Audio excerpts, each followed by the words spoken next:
What is going on, guys? Welcome back to another video. We're starting off with one from The Guardian. Woman killed and 4 others injured after man opened fires on bus in California. A man opened fire in a Greyhound bus Wednesday evening, killing a 43-year-old woman and wounding 4 others as the vehicle stopped in Northern California. As the Los Angeles-bound bus stopped at a AM/PM convenience store in Oroville, a 21-year-old passenger who had exhibited paranoid behavior began shooting while people exited, according to officials in Butte County, where the incident took place. Shortly after, police arrested the suspect naked inside a nearby Walmart. Last night was an extraordinary event in our small town of Oroville, a mass shooting, something we have not had in the community, said Mike Ramsey, the district attorney, at a press conference Thursday morning. Police began receiving calls about the shooting shortly after 7:30 p.m.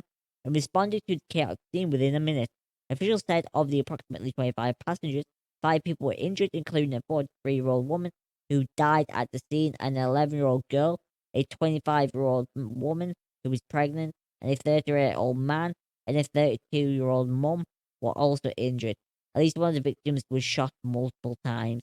The suspect is 21-year-old Ashadi Coleman, who shortly after boarding the bus showed what could be best described as paranoid behavior. The Butte County Sheriff Corey Honia said passengers on the bus told police that after a phone call, Coleman began acting agitated and showed people a gun he was carrying.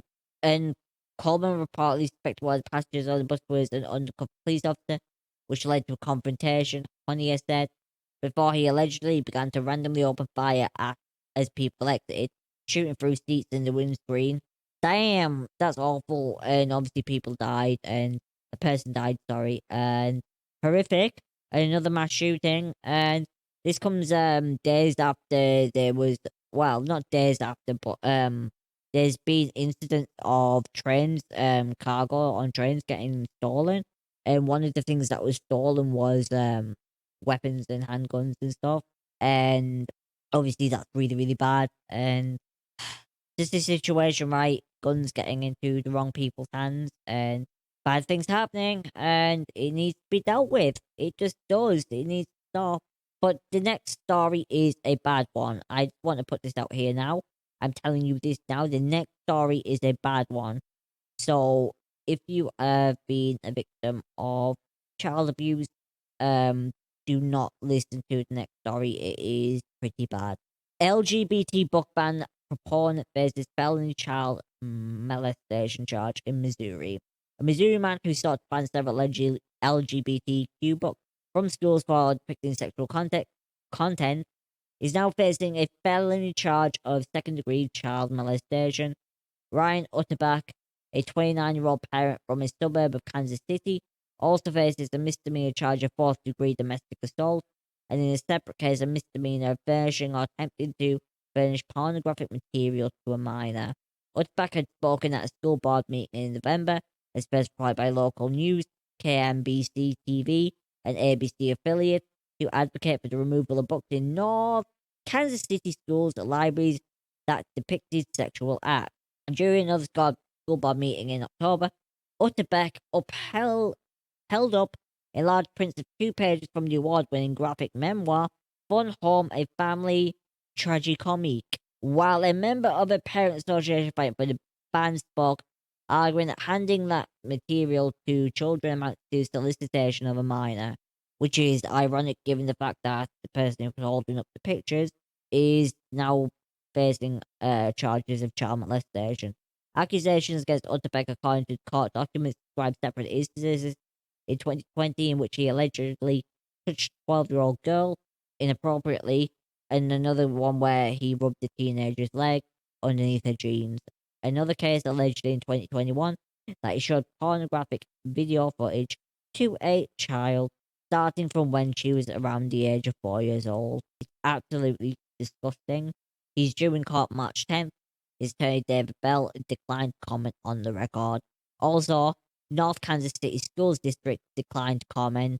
Now, in the Reddit thread for this article, because I get my news mainly off Reddit or /news, a lot of people were asking, how the hell is this guy allowed in schools? And that is my question that I have, right? Because we've covered many topics on this channel, and a lot of them have been about stuff like OnlyFans and stuff. And there's parents who do OnlyFans who aren't allowed to enter schools or take the kids on trips. There's teachers who get fired for doing OnlyFans, right? As another source of income, and to me, that's absurd that they get fired for these things, or not allowed to supervise children and stuff because of the career that they do. And in this situation, you have a person who is literally facing charges for crimes, right? Like where there's like serious accusations against them that they've harmed children, yet they're allowed into these school meetings to take the kids to school, to be around other children and stuff. To me, that is an absolutely insane standard to have. It's not even a double standard because OnlyFans and stuff like that isn't even harming the children. It's got nothing to do with children. That's what the teachers and parents do in their private lives, right? They're not predators. They're not doing anything to children, right? Whereas this person you have here, there's evidence towards the fact, well, there's enough evidence for the state and the federal government to believe that a crime is being committed, right? They believe that they have enough evidence that this person has done horrible things, right? And he's allowed in school. And I don't think it's justified that Kansas City School Board doesn't say anything. Frankly, I don't think that's acceptable when you've literally let this happen. And the reason why they're not saying anything is because it makes them look like complete utter fucking idiots, doesn't it? Really, that's what it makes them look like because they can't justify anything. Any statement that they make is they're just gonna get ripped apart, and it's shocking. It's disturbing. And if I was a parent at this school, I'd be utterly mortified that this person was even allowed anywhere near that school. Anywhere near that school. When this has been known for so long. When this has been going on so long. Right? I'm all for innocent until proven guilty. But at the same time, safeguarding children from a person who's had these accusations, I don't think that is unwarranted until the case is being tried, right? And yeah, I'm just disgusted by this one altogether. Moving on to the final article of the day, which isn't exactly any cheerier. This one comes from ABC News. Mum sues school media giants for allegedly driving her 11-year-old daughter to suicide. Amid the ongoing debate over the effects of social media has on teens and children, a Connecticut mother filed a lawsuit last month against Meta and Snap for allegedly causing the tragic death of her 11-year-old daughter. In the lawsuit, Mom Tammy Rodriguez claimed that the defective design, negligence, and unreasonable dangerous features of Meta and Snap product led her daughter, Selena Rodriguez, to die by suicide last July. Meta's platform Inc. is the parent company of blah blah, Instagram and Facebook, and Snap Inc. is the parent company of Snapchat. The wrongful death lawsuit filed on January 20th in the U.S. District Court for the San Francisco Division alleges that Selena suffered severe mental harm leading to physical injury from the use of social media platforms. Tammy said the social media giants failed to provide adequate safeguards from harmful exploitative content, while we're suing platforms Inc. Snapping for designing an algorithm that is addictive to children. Attorney Matthew Bergman, the founder of Social Media Victims Law Center, told ABC News. According to court documents before her suicide, Selena had struggled more than 2 years with addiction to Instagram and Snapchat, but was hospitalized for emergency psychiatric care due to poor self-esteem and worsening depression. Tammy told ABC that her daughter would get violent and physical when she tried to confiscate her phone. In one instance, Selena's addiction led her to an altercation with her older sister, Destiny Rodriguez, resulting in a fight that broke Destiny's nose. We're definitely starting to notice that she stopped interacting with us, and she was a very recluse towards the end of everything. And she just always wanted to be on the phone, Destiny said of his sister. I think she kind of grew dependent on it. Selena had also been solicited for terrible acts of exploitative content by numerous males on the platforms, according to the legal complaint. Dr. Yalda Uls, a founder and director of the Center for Scholars and Storytellers at UCLA, spoke to ABC News about social media controversy. The internet and social media were not invented with young people in mind, she said.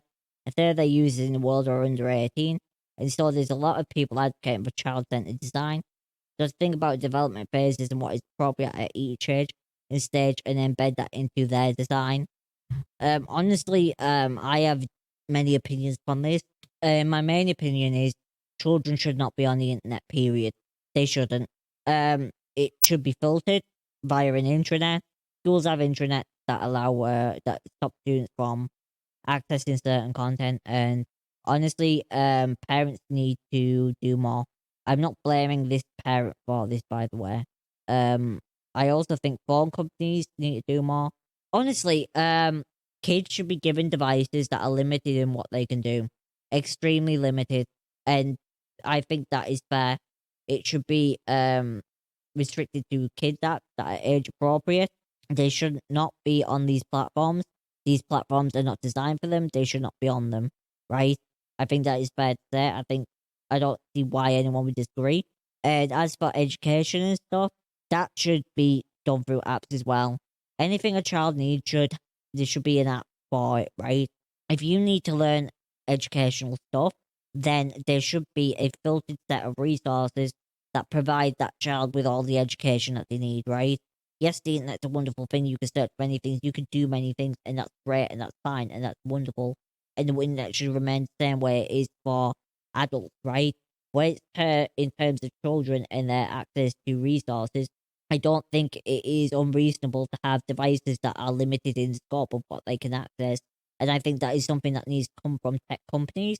I think they need to develop phones and stuff that are specifically catered for parents, so they are set up in a way where they are given to their children, the children only have access to age appropriate content and also are protected from the outer world of people who can, interact with them.